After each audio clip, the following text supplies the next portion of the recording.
तो दोस्तों स्वागत है आपके अपने YouTube channel Govind TV cricket में। तो दोस्तों आज अभी तक आपने मेरे चैनल को लाइक और सब्सक्राइब नहीं किया है तो दोस्तों प्लीज़ कर लीजिए। तो दोस्तों आज हम इस वीडियो में आपको बताने वाला हूं दहेज के बारे में। जी हां दोस्तों, वैसे तो हमारा देश बहुत आगे गया है लेकिन दहेज के मामले में हमारा देश पीछे खिसकता जा रहा है। जी हाँ दोस्तों, हमारे भारत में एक बार आंकड़ा देखते हैं क्या कुछ होता है, क्या हमारे भारत में किया जाता है, तो एक बार नज़र डालिएगा।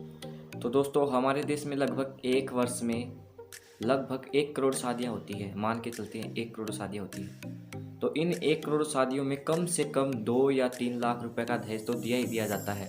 और बात करें अमीर लोगों की तो ये राशि की संख्या लगभग 3-4 करोड़ से लेकर 50-60 लाख करोड़ तक पहुंच जाती है। जी हाँ दोस्तों, लेकिन ये दहेज लिया क्यों जाता है इस पर भी गौर डालेंगे लास्ट में जाकर के। लिया क्यों जाता है, कौन सा कानून है, क्या इन पर बात की जानी है, क्या फिर कोई एक्शन लिया जाएगा, ये बाद की बात है दोस्तों। अभी मैं आपको एक कैलकुलेट करके बताता हूँ कि दोस्तों हमारे भारत में एक साल में लगभग 1 करोड़ शादियाँ होती हैं।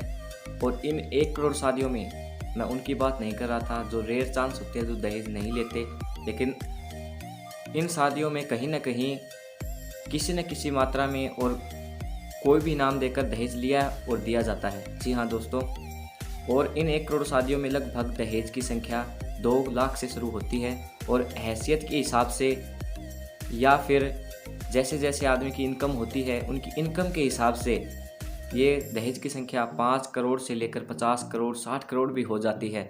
तो दोस्तों मान कर चलते हैं, पहले इन आंकड़ों पे गौर डालिएगा। मान के चलते हैं हमारे देश में लगभग 1 करोड़ शादियाँ एक साल में होती ही हैं और इन 1 करोड़ शादियों में औसतन 5 लाख रुपए का दहेज दिया जाता है। तो इन 5 लाख रुपए को 1 करोड़ से गुना यानी मल्टीप्लाई करते हैं तो सोचिए कितनी बड़ी रकम आती है। यह रकम 5 लाख करोड़ से 10 लाख करोड़ तक की होती है। तो इन 5 से 10 लाख करोड़ का हम कहीं और भी यूज कर सकते हैं। हैरान करने वाली बात तो यह है कि हमारा देश का रक्षा बजट 3.5 लाख करोड़ रुपए है। इन 3.5 लाख करोड़ रुपए के लगाने पर भी हमारे देश के 1500 सैनिक शहीद हो जाते हैं। लेकिन दोस्तों हमारे भारत में दहेज के लिए 7500, जी हाँ दोस्तों 7500 महिलाओं को दहेज के लिए मार दिया जाता है, सिर्फ दहेज के लिए। लेकिन बात करें तो दोस्तों हमारे रक्षा बजट से भी यह संख्या बहुत ज़्यादा है, फिर भी हमारी महिलाओं को मार दिया जाता है। इसलिए कहता हूँ दहेज ना ही तो लेना है और ना ही देना है। तो हैरानी की बात तो यह है कि दहेज में दी जाने वाली संख्या बहुत ज़्यादा है हमारे देश में शिक्षा पर खर्च होने वाली संख्या से।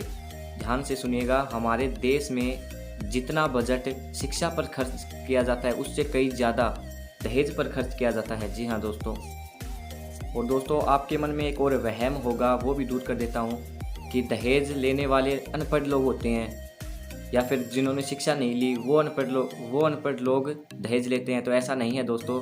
सबसे शिक्षित राज्य केरल, सबसे शिक्षित राज्य केवल में सबसे ज़्यादा दहेज के मामले सामने आ रहे हैं। जी हाँ दोस्तों, 1960 से लेकर 2008 तक वहाँ पर 400% से भी ज़्यादा दहेज लेने के मामले सामने आए हैं। 400% ज़्यादा 1960 से। तो दोस्तों देख लीजिए, सबसे पढ़ा लिखा केरल है लेकिन वो ही ऐसी हरकत कर रहा है। तो लेकिन पढ़े लिखे लोग भी दहेज ले रहे हैं और दे रहे हैं, ये थोड़ी सी चिंता का विषय है। मेरा मानना तो यह है कि दोस्तों हम वैसे ही पढ़ाई पे खर्च कर रहे हैं। हमें बचपन से सिखाया जाता है कि दहेज लेना नहीं है, लेना नहीं है, लेकिन वही बच्चे बड़े होने के बाद दहेज लेते भी हैं और देते भी हैं। तो गलत है दोस्तों ये। तो चलिए दोस्तों अब बात करते हैं नियम और कानून की। तो दोस्तों 1961 में दहेज विरोधी कानून लागू किया गया था। दहेज विरोधी कानून लागू करने के बाद से यह था कि ना ही तो कोई दहेज लेगा, ना ही कोई दहेज देगा, गिफ्ट भी नहीं दे सकता। लेकिन दोस्तों 1984 में गिफ्ट को दहेज से बाहर कर दिया गया और गिफ्ट के बाहर करने के बाद गिफ्ट के नाम पर ही, हाँ दोस्तों गिफ्ट के नाम पर ही लाखों से लेकर करोड़ों तक का गिफ्ट के नाम पर दहेज लेते हैं भी हैं और देते भी हैं।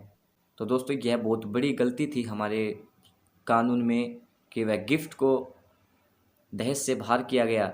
लेकिन दोस्तों गिफ्ट के नाम पर बहुत ज़्यादा दहेज लिया जा रहा है, ऐसा नहीं होना चाहिए। चलिए दोस्तों अब बात करते हैं नियम और कानून की। तो दोस्तों कानून की धारा 498A के तहत दहेज लेने वाले को और देने वाले को 10 साल की सज़ा का प्रावधान है।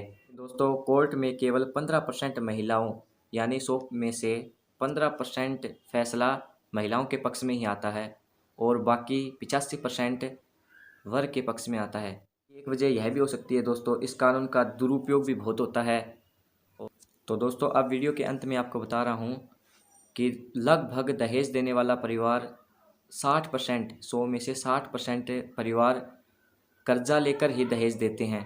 बिना कर्जा लिए दहेज नहीं दिया जा सकता दोस्तों, आपको भी पता है। मिडिल क्लास फैमिली तो कर्जा लिए बगैर कोई दहेज दे ही नहीं सकती।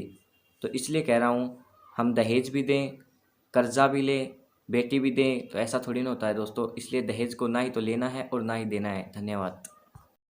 तो दोस्तों ऐसी ही इंटरेस्टिंग न्यूज़ जानने के लिए मेरे चैनल के साथ बने रहें और लाइक और सब्सक्राइब नहीं किया है तो प्लीज़ कर दीजिए। और अगली वीडियो और भी मज़ेदार होने वाली है।